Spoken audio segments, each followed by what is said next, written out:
This year's NJCAA basketball tournament was supposed to start this upcoming Monday, March 16th. That's not going to happen. Due to the massive outbreaks of the COVID-19 coronavirus, the NJCAA has decided to postpone this tournament until April 20th, when they will start their full week of slated games. Now, I want to say this first and foremost. COVID-19 is nothing to deal with, nothing to mess with, but it's also nothing to panic about. We are going to get through this. Everybody just take a deep breath and relax.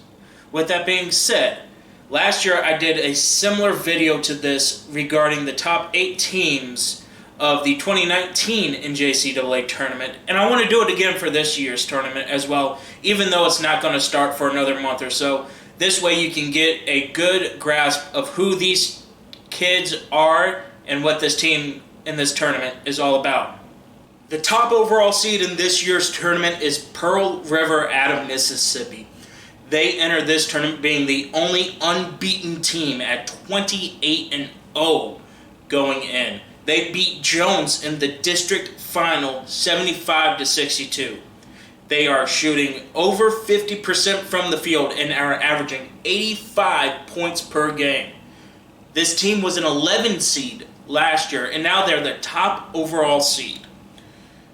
They beat Williston State 83-69 before losing to Odessa in the Sweet 16, 69-61. Let's see what these Wildcats can do, and if they are truly the top cat. The 2 seed in this year's tournament are the Warriors from Ottumwa, Iowa, the Indian Hills Warriors. They enter this tournament with the most wins at 30-3. They beat Dawson 92-65 in the district championship game. These Warriors are shooting 51% from the floor and 86 points per game. Last year, the Warriors were a 12 seed. They won a game and lost a game in the tournament. They beat Central Georgia Tech 84-62 before bowing out to Florida Southwestern at 77-71. Let's see what these Warriors can do as a 2 seed this year. The first new team in this year's tournament is the 3 seed Clarendon out of Texas. They enter the tournament at 29-3, beating South Plains 86-80 in the district. They're averaging almost 90 points per game at 89 and shooting just under 50% from the floor. So another team that can make half of its shots and put up a lot of points. That's going to be very pivotal in the later portions of the tournament.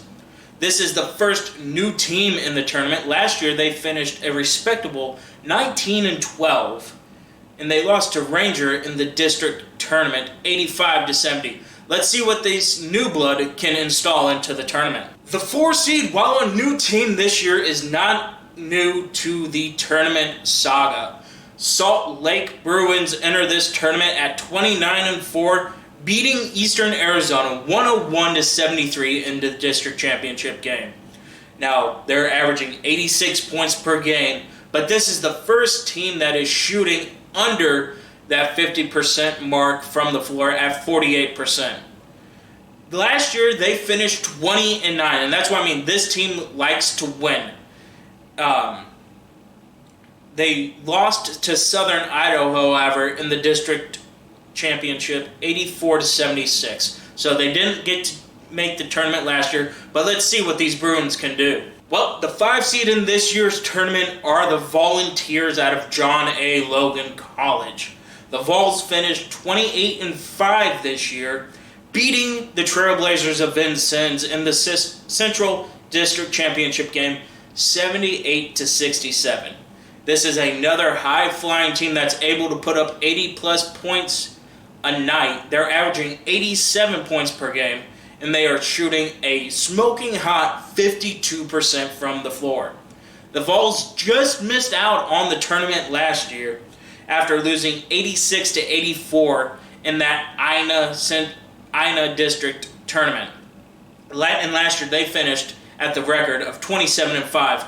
The coach of the Volunteers, Kyle Smith-Peters, is going to have this team ready to go this year once the tournament kicks off. And it's going to be fun to see the Vols play. Well, the 3, the 4, and the 5 seed have all been new teams into this tournament.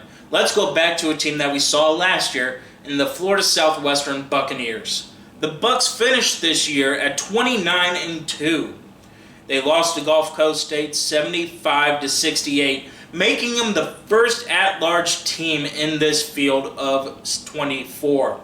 They're averaging 89 points per game, but they are shooting 48% from the floor. So these Bucks are going to have to learn how to shoot the rock a little bit better if they want to advance as far as they did last year, making it all the way to the quarterfinals before they bowed out to Coffeyville 67-66.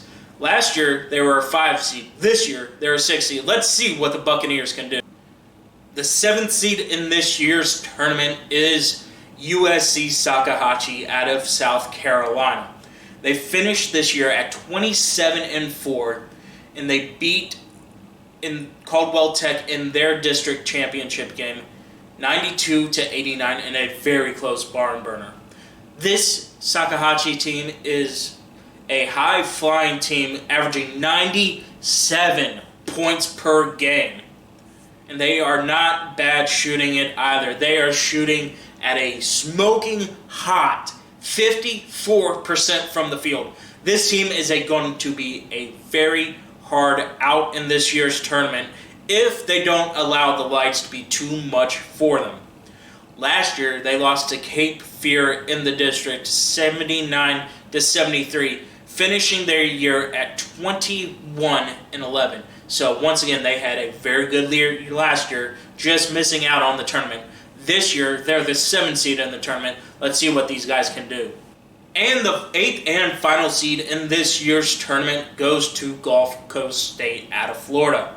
They finished this year's at 24-7, beating Tallahassee in the South Atlantic District Final 71-63. This is another team that is shooting relatively well in terms of points per game. They're averaging 90 points per game, but this is also one of the worst shooting teams statistically of these 8. They are shooting it only 45% from the floor. This is a huge turnaround for Gulf Coast after they finished below 500 at 14-15 a year ago. Once again, they can average 90 points per game, but the biggest challenge I see for this team is going to be, are they going to be able to keep that up in a nightly basis when you got to turn around very quickly in this thing? Same thing with Sakahachi. Those two are going to see if they can keep it up all tournament long. It's going to be interesting to see what these guys can do. There you have it. This year's top 8 seeds in the April 20th NJCAA Division I Men's Basketball Tournament. And again, the tournament has been pushed back from its original date, March 16th, to April 20th due to the COVID-19 pandemic. So once again, guys, make sure that you still support all these 8 teams and the other 24 teams that are in this year's tournament. And again, I want to congratulate the NJCAA and thank the NJCAA for making sure that the health and the safety of these student athletes are their #1 priority. And it's obvious that they made that decision. And for them to keep this tournament alive is something that is going to be interesting to see moving forward.